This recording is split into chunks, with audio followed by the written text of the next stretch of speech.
ദീന കണ്ണ എന്ത്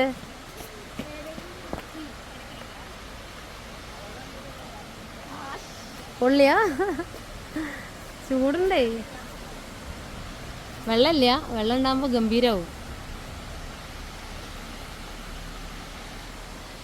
ഡാടാ ഇങ്ങോട്ട് വാ. അനു, ഇത് വാഴച്ചാൽ വാട്ടർഫോൾസ് അല്ല, ചാർപ്പ വാട്ടർഫോൾസ് ആണ്. ആ, മഴക്കാലത്ത് നല്ല രസമാണെന്ന് കേട്ടിട്ടുണ്ട്. ആ, ഇത് എന്താ വാഴച്ചാൽ ഫോറസ്റ്റ് ഡിവിഷന്റെ കീഴിലുള്ളതാണ്.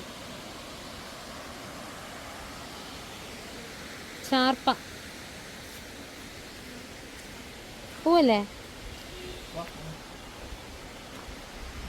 അയ്യോ, വണ്ടിക്ക് മുകളിലൊക്കെ കയറുന്നുണ്ട് ആൾക്കാർ. നിങ്ങൾ വണ്ടി കയറ്.